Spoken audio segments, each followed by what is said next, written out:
7ই November 1975 ওই দিনটিকেই বলা হয় জাতীয় বিপ্লব এবং সংহতি দিবস। জাতীয় বিপ্লব এবং সংহতি দিবস নিয়ে অনেকে বেশ কিছু বক্তা তাদের বক্তব্য বলেছেন, কিন্তু একটা জিনিস মনে রাখতে হবে যে কেউ কেউ ক্রনোলজিক্যালি বলেন, আবার কেউ কেউ মনে করেন আজকেরটাই বোধহয় বাস্তবতা। হ্যাঁ, আজকেরটা বাস্তবতা, এ ব্যাপারে কোনো দ্বিমত নেই, কিন্তু মনে রাখতে হবে আজকের সূর্যোদয় কেমন হবে গতকালকের আবহাওয়ার উপর অনেক কিছু নির্ভর করেছে। আগামীকালকের সূর্যোদয় কেমন হবে আজকের দেশের না আবহাওয়ার উপর অনেক কিছু আগামী দিনে নির্ভর করবে। অর্থাৎ আপনি যদি সেই 1947কে অস্বীকার করেন তাহলে 52 হবে না, আর 52কে অস্বীকার করলে 62 শিক্ষা আন্দোলন হবে না, আর 62কে অস্বীকার করলে 69-এর গণ অভ্যুত্থান হবে না, আর ওটা যদি অস্বীকার করেন 71-এর স্বাধীনতা যুদ্ধ হবে না, 71-এর স্বাধীনতা যুদ্ধকে যদি অস্বীকার করেন 90-এর স্বৈরাচার বিরোধী আন্দোলন হবে না, আর ওটাও যদি না মনে রাখেন তাহলে 24-এর 5ই আগস্ট হবে না। অর্থাৎ রাষ্ট্র একটি ধারাবাহিক প্রক্রিয়ার অংশ এবং এটি ধারাবাহিকভাবে চলতে থাকে। আমরা হয়তো অনেকে হারিয়ে যাই, অনেকে অনেক সময় অনেক কিছু মনে না রাখার চেষ্টা করি অবচেতনভাবে, অথবা খুব জেনে শুনেই ইতিহাসকে সঠিকভাবে উপস্থাপন করি না। কাজে আপনাকে মনে রাখতে হবে 47-এ ওই সময়কার পাকিস্তান ভারত যে ভাগাভাগি হলো, কারা পক্ষে ছিল কারা বিপক্ষে ছিল মনে রাখতে হবে। 71-কেও মনে রাখতে হবে, 90-কেও মনে রাখতে হবে, তাহলে 5ই আগস্টকে আপনি যথাযথভাবে মূল্যায়ন করতে পারবেন।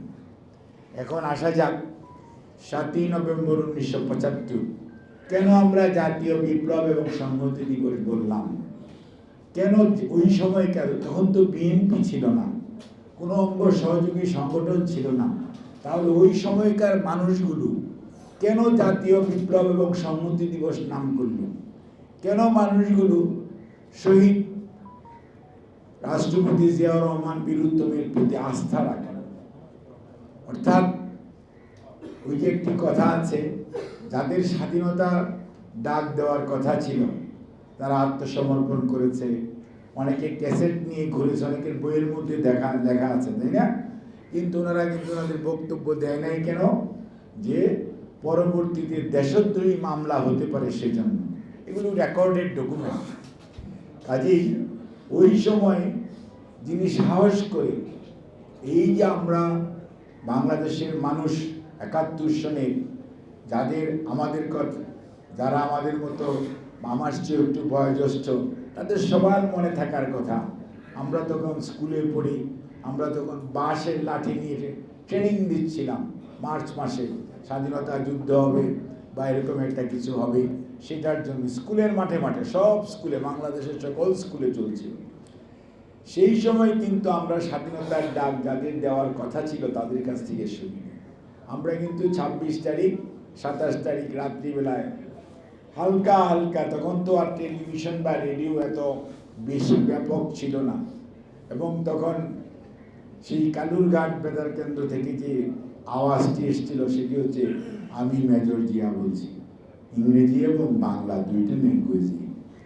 এই যে স্বাধীনতার ডাক, অর্থাৎ আত্মসমর্পণ করলো, কিন্তু মানুষ যখন দিশাহীন, মানুষ যখন হতাশাগ্রস্ত, দিকভ্রান্ত জাতি, তখন এই দিকভ্রান্ত জাতিকে যিনি দিক নির্দেশনা দিলেন তিনি হচ্ছেন শহীদ রাষ্ট্রপতি জিয়াউর রহমান, স্বাধীনতার ঘোষক।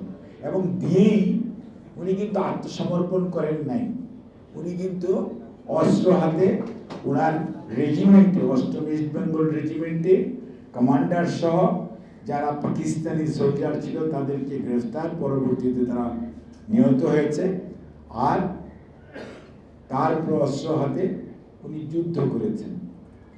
এবং গতকালকে আমি ছিলাম হবিগঞ্জের তেলিয়াপাড়াতে একটা চা বাগান আছে। এই তেলিয়াপাড়া চা বাগানে প্রথম মিটিং হয়েছিল এই বিভিন্ন এবং জেনারেল এমএজ ওসমানী সহ তৎকালীন পাকিস্তান আর্মিতে যারা কর্মরত সিনিয়র অফিসাররা ছিলেন, তাদের প্রথম ফোর্সেস কমান্ডারদের মিটিং হয়েছিল তেলিয়াপাড়া চা বাগানে। কাজেই সেখানেও কিন্তু প্রথম যে ফোর্স হয়েছিল, that is Z force, Zia থেকে জেড ফোর্স।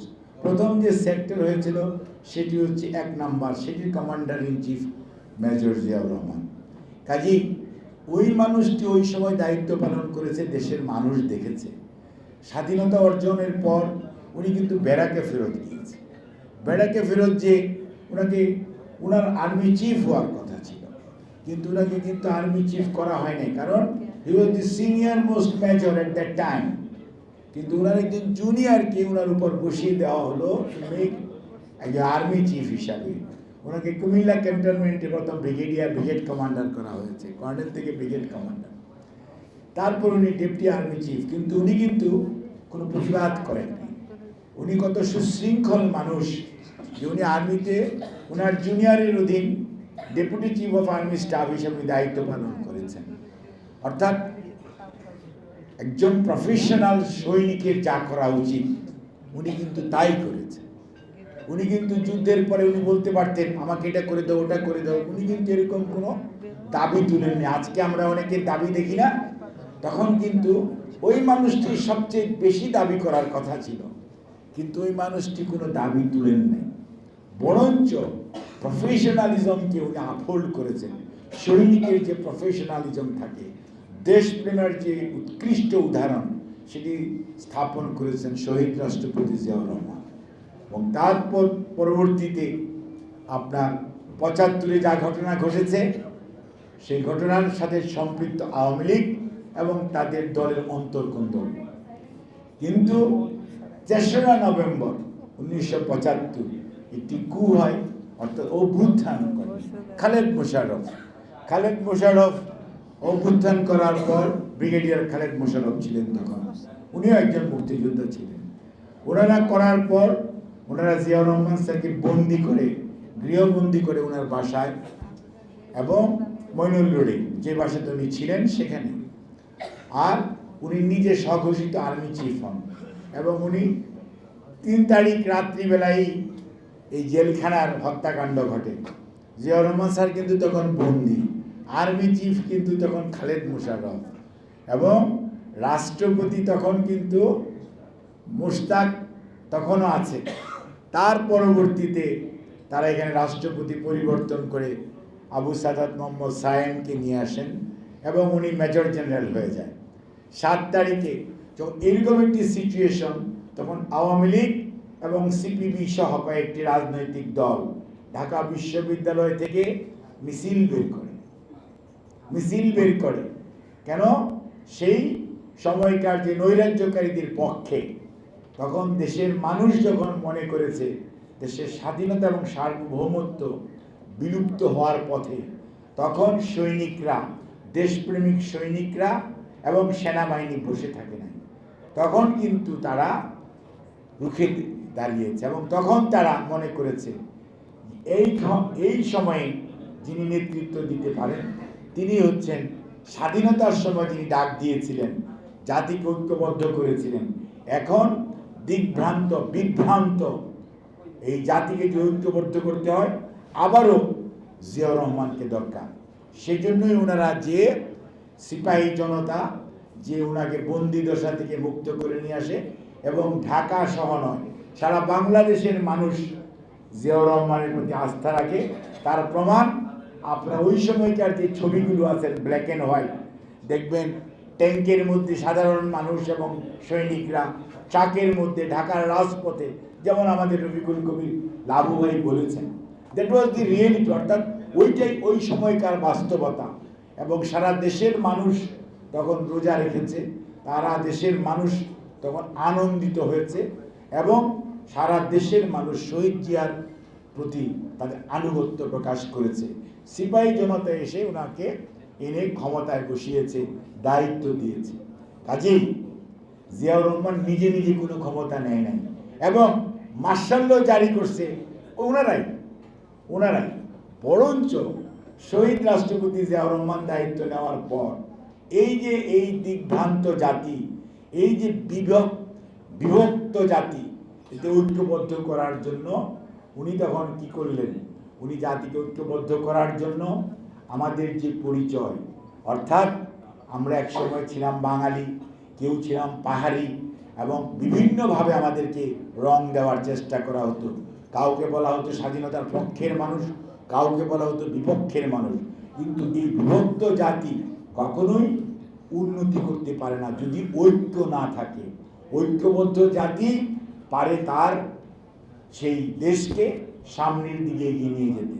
কাজেই সেজন্যই শহীদ জিয়াউর রহমান যেটি করলেন, এক দল থেকে উনি বহুদল, অর্থাৎ বহুদলীয় গণতন্ত্রের পুনর্প্রবর্তক শহীদ রাষ্ট্রপতি জিয়াউর রহমান। তখনই কিন্তু এই বাকশাল আবার আওয়ামী লীগ হলো। এই আওয়ামী লীগ তখন রেজিস্ট্রেশন নিয়েছে জিয়াউর রহমান সাহেবের সময়। কাজেই এবং খালি এটি করেই বসে থাকেন নাই। আপনার আমার যে পরিচয়, আমরা বিভক্ত ছিলাম, কেউ বলতো বাঙালি, কেউ বলতো পাহাড়ি, তখন উনি জাতিকে পরিচয় দিলেন। অর্থাৎ আমরা যারা পাহাড়ের মানুষ, সমতলের মানুষ, আমরা যারা হিন্দু, মুসলমান, বৌদ্ধ, খ্রিস্টান, তারা সবাই বাংলাদেশি। আমাদের পরিচয় এই ভূখণ্ডের মধ্যে আমরা যারা থাকি, আমাদের ভাষা ভিন্ন হতে পারে, ধর্ম ভিন্ন হতে পারে বাবা, কিন্তু আমাদের জাতীয় পরিচয় হচ্ছে আমরা বাংলাদেশি। এই পরিচয়ে এই যে দর্শন, এটাকে আমরা বলি যে এটা একটা অত্যন্ত সুদূর প্রসারী দর্শন, যেটি আমাদেরকে ঐক্যবদ্ধ করেছে। যার জন্যই দেখেছেন পরবর্তীতে এই তলাহীন ঝুড়ি ছিল আগের আমলে, সেই ঝুড়ির তলাও লেগেছে। এই বাংলাদেশ দুর্ভিক্ষ দেখেছে, সে বাংলাদেশ চাল রপ্তানি করেছে। এই বাংলাদেশ আজকের এই যে ছেলেমেয়েরা, আপনারা কাপড় গেলেই কিনতে পারেন। স্বাধীনতার পরে ৭২ থেকে ৭৫ 2 গজ শার্টের বা প্যান্টের কাপড় গেলেই কিনা যেত না। আপনাকে রিলিফ চেয়ারম্যানের পারমিট নিতে হতো, তারপরে কিনতে হতো। এই যে সাবান বলেন, সোডা বলেন, খাবারের চিনি বলেন, তেল বলেন, জ্বালানি তেল বলেন, এভরিথিং আপনাকে পারমিট নিতে হতো। আর নয়তো যে বাচ্চারা, মায়েরা তার বাচ্চাকে দুধ খাওয়াবে, 1 কৌটা দুধ দানোর দাম ছিল তখন টিসিবিতে তখন 5 টাকা, আর বাজারে কিনতে হতো 125 টাকা। মনে রাখবেন, সনটা 1974-75, 5 টাকা আর 175 টাকার কত ডিফারেন্স। স্বর্ণের ভরি 140 টাকা তখন, মনে রাখতে হবে। কাজে টাকার কত দাম ছিল, কত কালোবাজারি ছিল, কত লুটপাট ছিল। অর্থাৎ আমি এটা বলতে চাচ্ছি এই জন্য, সেইটাকে, সেই জাতিকে আজকে বাইরের দিকে যাওয়ার জন্য 4.5 বছর মাত্র যে মানুষটি সময় পেয়েছেন রাষ্ট্র পরিচালনা, কোন দিকে উনি হাত দেন। এই যে আপনাদের নার্সেসদের ব্যাপারে রফিক বলল, আপা বললেন কিছু, জাহানারা আপা, কিন্তু আজকে যারা মুক্তিযুদ্ধের চেতনা বলতে বলতে ফেনা তুলে ফেলে, তারা কিন্তু মুক্তিযুদ্ধের জন্য কিছু করে নাই। এই মুক্তিযুদ্ধের যত অর্জন, প্রত্যেকটার পুরস্কার, এই স্বাধীনতা পুরস্কার বলেন, বাংলা একাডেমি পুরস্কার বলেন, 21 পদক বলেন, সব কিছু শহীদ রাষ্ট্রপতি জিয়াউর রহমান, যাকে আপনারা অনেকেই পতিত স্বৈরাচারের অনেকেই অনেক গালি দিয়েছেন, কিন্তু লজ্জা করা উচিত। যা দায়িত্ব ছিল তা করেন নাই, যেটি করেছে সেটি শহীদ রাষ্ট্রপতি জিয়াউর রহমান। আজকে শিশুদের কথা বলেন, শিশুদের উন্নয়নের জন্য, মানসিক উন্নয়নের জন্য, শিশুদের সার্বিক উন্নয়নের জন্য, এই যে শিশু একাডেমি বলেন, শিশু পার্ক বলেন, নারীদের উন্নয়নের জন্য শহীদ রাষ্ট্রপতি জিয়াউর রহমান, যুবকদের উন্নয়নের জন্য, যুবকদেরকে কাজে লাগানোর জন্য যুব এবং ক্রীড়া মন্ত্রণালয়, এগুলো যুবকদেরকে সংগঠিত করা, একটি আশাহত দিগ্ভ্রান্ত যুবককে দেশ গঠনে কাজে লাগানো, শহীদ রাষ্ট্রপতি জিয়াউর রহমান। বিশৃঙ্খলা থেকে প্রত্যেকটা সার্ভিস, সেই সিভিল সার্ভিস বলেন, আর্মি বলেন, জুডিশিয়ারি বলেন, সর্বত্রই ডিসিপ্লিন ফেরত আনার নাম হচ্ছে শহীদ জিয়াউর রহমান। অর্থনৈতিক মুক্তির কথা বলেন, সেখানেও আজকে গার্মেন্টস নিয়ে গর্ব করেন, শুরু তো শহীদ জিয়ার হাত ধরে। বিদেশে চাকরি করা নিয়ে গর্ব করেন, সেটারও শুরু শহীদ জিয়ার হাত ধরে। অর্থাৎ যত কিছু ভালো তার সাথে জড়িত জিয়া, খালেদা জিয়া এবং বিএনপি। কাজেই ওই সময়কার এই যে মানুষ আস্থা রেখেছিল যার উপর, উনি আস্থা রাখার প্রতিদান উনি কড়ায় গন্ডায় প্রতিশোধ করেছেন। সর্বশেষ ষড়যন্ত্রকারীরা ষড়যন্ত্র করে ষড়যন্ত্রকারীদের হাতে উনি শাহাদাত বরণ করে নিজের রক্ত দিয়েও সেই ঋণ পরিশোধ করে গেছেন। অর্থাৎ এদেশের ধুলি বালি কণার সাথে শহীদ জিয়া সম্পৃক্ত এবং জড়িত আছেন। কাজেই বিএনপির প্রতি নয়, জিয়াউর রহমানের প্রতি মানুষের যে বিশ্বাস ছিল, সেটির যে মূল্য শহীদ জিয়া তার জীবন দিয়ে গেছেন। যার জন্য বাঙালি দেখেন 81 মে মাসের কথা যাদের মনে আছে, 30 মে শাহাদাত বরণ করেছে, জুন মাসে সেই মানিক এভিনিউতে ওনার নামাজে জানাজা হয়েছিল। বাঙালি দেখিয়েছে ঋণ পরিশোধ, কৃতজ্ঞতাবোধ কাকে বলে। পৃথিবীর ইতিহাসে এত বড় জানাজা পৃথিবীর ইতিহাস বলে। মিশরের একসময় একজন প্রেসিডেন্ট ছিল গামাল আব্দুল নাসির, ওনার জানাজা নাকি এরকম হয়েছিল। আর শহীদ রাষ্ট্রপতি জিয়াউর রহমানের জানাজায় মানুষের যে ঢল নেমেছিল সেটি এখনো ইতিহাস। আর আমরা অন্যদের অনেকের জানাজাও জানি। আমরা সবাই আল্লাহ বেহেশত নসিব করুক, হয়তো কাউকেও পাওয়া যায় নাই, 2-4 কয়েক ডজন লোক হয়তো উপস্থিত ছিল। আমি কারোকে ছোট করতে চাই না, কিন্তু মানুষের জন্য করলে মানুষের যে ভালোবাসা অর্জন করা যায় সেটির উদাহরণ শহীদ রাষ্ট্রপতি জিয়াউর রহমান। যার জন্যই আজকে আমরা যারা তার উত্তরসূরি, আমরা বলি তার আদর্শের সৈনিক। মনে রাখতে হবে আজকে আমাদের দেশে গণতন্ত্র 17 বছর যাবৎ প্র্যাকটিস হয়নি। মানুষকে তার ভোটাধিকার প্রয়োগ করতে 2008-এ ষড়যন্ত্র হয়েছে। আজকের আইন উপদেষ্টা এখন স্বীকার করেন ওই সময় ষড়যন্ত্র হয়েছিল। 14-তে তো ভোটই লাগে নাই, 18-তে দিনেরটা রাত্রে, আর 24-এরটা আমি আর ডেমি করেছেন। অর্থাৎ জনগণকে আর কোনো প্রয়োজন পড়ে নাই। কাজেই জনগণকে যেহেতু প্রয়োজন পড়ে নাই, মনে করেছিলেন যে আপনার বাহিনী দিয়েই অথবা দলীয় ক্যাডার দিয়েই বোধহয় শেষ রক্ষা হবে। কিন্তু শেষ রক্ষা করার মালিক আল্লাহ রাব্বুল আলামিন। এবং উনি কিন্তু কোরআন শরীফেও বলেছেন, আমি অবকাশ দেই, যদি ফেরত আসে, যদি বুঝে ভালো, তা নাহলে আমি উলট পালট করে দেই। এই নজির পৃথিবীতে আছে, কোরআন শরীফের কথা আছে। কাজেই ওনারা বুঝতে পারেন নাই, যার জন্য 3 দিন আগেও বলেছিলেন অমুকের বেটি পালিয়ে যায় না। কিন্তু 3 দিনও পার হয় নাই, এই বাংলাদেশের মানুষ ওই লক্ষণ সেনের অনুসারী হিসাবে আবার দেখলো পালিয়ে কিভাবে গেল। নিজের দল, নিজের নেতাকর্মী, কারোর প্রতি বিন্দুমাত্র ভালোবাসা নাই। আর অপরদিকে আপনি খেয়াল করেন, বেগম খালেদা জিয়া এই বাংলাদেশে আছেন, ওনাকে ষড়যন্ত্রমূলক মিথ্যা মামলায় 6 বছর জেলে রেখেছেন। উনি তো অনেক কম্প্রোমাইজ করলে করতে পারত, উনি তো যায়নি। এবং আমাদের হাজার হাজার নেতাকর্মী আপনারা পঙ্গু বানিয়ে দিয়েছেন, আমাদের শত শত ভাইকে গুম করেছেন। হাজার হাজার নেতাকর্মী 16 বছরেও শহীদ হয়েছে, জুলাই আগস্টেও শহীদ হয়েছে, পাখির মতো গুলি করে মেরেছে। আর 70 লক্ষ আসামি, 1,60,000 মামলা, এই গায়েবী মামলা দিয়েও এই গণতন্ত্রকামী মানুষকে দাম আপনারা দমিয়ে রাখতে পারেন নাই। আমাদের নেতা, আমাদের ভারপ্রাপ্ত চেয়ারম্যান জনাব তারেক রহমান এর নেতৃত্বে বিগত 6 বছর যাবৎ বাংলাদেশের আনাচে গানাচে, বাংলাদেশের পথে প্রান্তরে বাংলাদেশ জাতীয়তাবাদী দল, অঙ্গ সহযোগী সংগঠন সুসংগঠিত হয়েছে। শুধু নয়, আজকে দেশের সকল মানুষ, গণতন্ত্রকামী মানুষ আজকে আমাদের ভারপ্রাপ্ত চেয়ারম্যান, বিএনপির ভারপ্রাপ্ত চেয়ারম্যান জনাব তারেক রহমানের নেতৃত্বে ঐক্যবদ্ধ। কেন?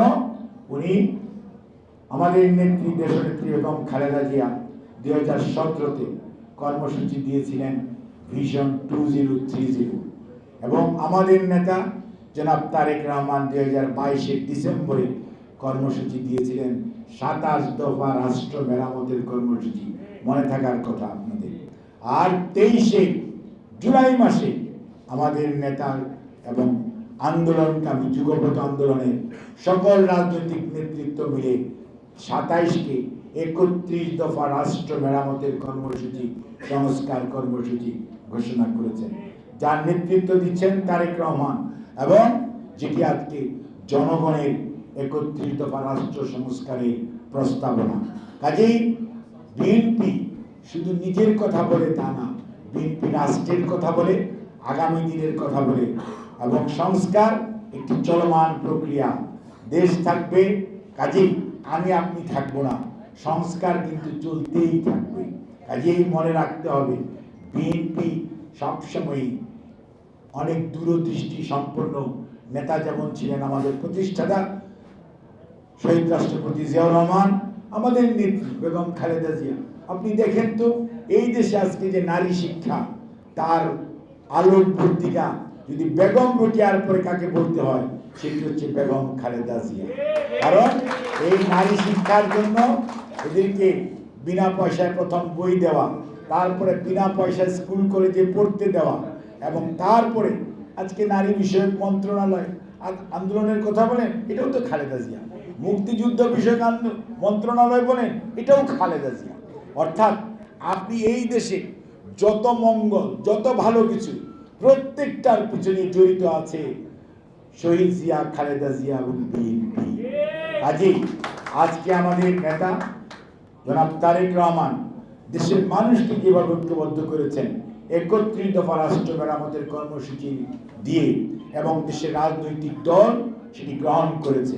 কাজেই মনে রাখতে হবে আজকে 5ই আগস্ট পরবর্তীতে যে পরিস্থিতি বাংলাদেশে বিরাজমান, অনেক ষড়যন্ত্র চলছে দেশের বিরুদ্ধে, ভিতর থেকে, দেশের বাইরে থেকে। এই ষড়যন্ত্র যদি রুখতে হয়, তাহলে আপনারা যারা নার্সেস অ্যাসোসিয়েশনের সদস্য, আপনাদেরকেও সজাগ থাকতে হবে। মনে রাখতে হবে আপনাদের যত ভালো কিছু ছিল, এই আপা বলল যে যা ভালো কাজ করলে একজনকে একটা পুরস্কৃত করা, সেটির প্রচলনও কিন্তু শহীদ জিয়া। কাজেই আপনাদের প্রশিক্ষণ, শিক্ষা, নার্সিং কলেজ, এগুলো রফিক বলেছে, তার পরবর্তীতে করেছে বেগম খালেদা জিয়া। আজকে আপনারা এত বিএসসি, এমএসসি, পিএইচডি করতেছেন, এই উচ্চশিক্ষার সুযোগ কে সৃষ্টি করেছে? কারা করেছে? কাজেই মনে রাখতে হবে দেশ পুনর্গঠনে আপনাদের যেমন ভূমিকা রয়েছে, এবং দেশের মানুষের আর্তপীড়িত মানুষ যখন হাসপাতালে আসে, তাদেরকে সেবা দেওয়ার জন্য যখন আপনাদের কাজ, ঠিক একইভাবে দেশ কিভাবে চলবে সেই জন্য ভূমিকা রাখা, সেটাও কিন্তু আপনাদের দায়িত্ব। কারণ আপনারাও এদেশের নাগরিক, আপনারও এক ভোট, আমারও এক ভোট। কাজেই মনে রাখতে হবে যে যখন যে অবস্থা, যে দায়িত্ব পালন করার জন্য ডাক আসবে, সেটি অবশ্যই যথাযথভাবে আপনাদের করতে হবে। আর যদি করতে হয়, ঐক্যবদ্ধ থাকতে হবে। ঐক্যবদ্ধ যদি না থাকা যায়, তাহলে কোনো কাজ করা যায় না। বিশৃঙ্খল কোনো জাতি বা জনগোষ্ঠী কোনো উন্নত বা উন্নতির কোনো কাজ কখনোই করতে পারে না। কাজেই আজকে আপনারা ন্যাপকে আরও যেমন শক্তিশালী করবেন, ঠিক একইভাবে নিজেদের মধ্যে ঐক্য প্রক্রিয়াকে আরও জোরদার করবেন। সেই সাথে মনে রাখতে হবে আজকে দেশের বিরুদ্ধে, দেশের গণতন্ত্রের বিরুদ্ধে, মানবাধিকারের বিরুদ্ধে, দেশের অর্থনীতি যেভাবে লুটপাট হয়েছে, তার প্রতিকারের জন্য, অর্থাৎ টাকাগুলো ফেরত আনতে হবে। যারা আমাদের উপর নির্যাতন করেছে, যার কারণে আমার ভাই শহীদ হয়েছে, কেউ গুম হয়েছে, কেউ পঙ্গু হয়েছে, তাদের বিচার তো হতে হবে। তাদের বিচার না করে আপনি তাদেরকে মাফ করে দিবেন, আপনি কি? এই দেশের প্রচলিত আইনে প্রত্যেকটা অন্যায়ের বিচার হতে হবে, এবং অন্যায়কারী সে যেই হোক, যত শক্তিশালী হোক, মনে রাখতে হবে অনেক বাহিনী দিয়েও যেমন স্বৈরাচার পালিয়ে যেতে হয়েছে, টিকে থাকতে পারে নাই। কাজেই অন্যায়কারী নিজে আপাতত মনে করতে পারে যে আমি খুব শক্তিশালী, কিন্তু আপনারা আমরা যদি সজাগ থাকি, দেশের মানুষ যদি সচেতন থাকে, অন্যায়কারীরা কোনো অবস্থাতেই পার পাবে বলে আমার মনে হয় না। কাজেই আমাদের অত্যন্ত সুস্পষ্ট বক্তব্য, জনগণের তাদের যে দেশের প্রতি যে মালিকানা, সেটা ফেরত দিতে হবে। গণতন্ত্র তার জায়গায়, অর্থাৎ তার দায়িত্ব জায়গায় থাকতে হবে। অর্থাৎ মানুষ সঠিকভাবে স্বাধীনভাবে চিন্তা করবে তার ভোট কাকে দিবে, কে দেশ শাসন করবে, এটি জনগণ সিদ্ধান্ত নেবে। সংস্কার অবশ্যই হবে। সংস্কার করতে হলে সংস্কার জন আকাঙ্ক্ষার বাস্তবায়ন হচ্ছে সংবিধান, জন আকাঙ্ক্ষার প্রতিফলনই হচ্ছে সংবিধান। সেটা কে করবে? জনপ্রতিনিধিরা করবে। কাজে মনে রাখতে হবে সবকিছুই আপনি আমি করে ফেললেই হবে না। এই যে মানুষগুলো বসে আছে তারা সেটি চায় কিনা, আর তাদের সেটা চাওয়ার সুযোগ, তাদের মতামত প্রয়োগ করার সুযোগটি হচ্ছে ভোট। কাজে অনেকে বলেন বিএনপি নাকি ভোট খুব তাড়াতাড়ি চায়। আরে ভাই, বিএনপি তো সবসময় গণতান্ত্রিক প্রক্রিয়ার সাথে ছিল এবং আছে। বিএনপি তো কখনোই স্বৈরাচারের দূষণ নয় যে বিএনপিটা চাবে না। বিএনপি তো সাধারণ মানুষের মনের ভাষা বুঝে, সেজন্যই সাধারণ মানুষ মুখিয়ে আছে কখন সে তার অধিকার প্রয়োগ করবে। সেজন্যই বিএনপি বলে যত দ্রুততম সময়ের মধ্যে নির্বাচন সম্পর্কিত যে সমস্ত প্রতিষ্ঠানগুলো ধ্বংস করে দেওয়া হয়ে গেছে সেগুলো পুনর্গঠন করে এবং সেগুলো প্রয়োজনীয় সংস্কার করে যত দ্রুততার সঙ্গে আপনি জনগণের প্রতিনিধির হাতে ক্ষমতা ফেরত দেওয়ার ব্যবস্থা করবেন, তত দ্রুত বিশৃঙ্খলা দূর হবে, ষড়যন্ত্র দূর হবে, দেশ সামনের দিকে এগিয়ে যাবে। এবং আজকের বাস্তবতায় সেটি হচ্ছে সবচেয়ে বড় প্রয়োজনীয়তা। এটি নিশ্চয়ই সবাই অনুধাবন করবেন। আপনাদের সবাইকে ধন্যবাদ। আল্লাহ হাফিজ। বাংলাদেশ জিন্দাবাদ। নার্সেস অ্যাসোসিয়েশন অফ বাংলাদেশ জিন্দাবাদ। শহীদ জিয়া দেশনেত্রী এবং খালেদা জিয়া জিন্দাবাদ। জনাব তারেক রহমান জিন্দাবাদ।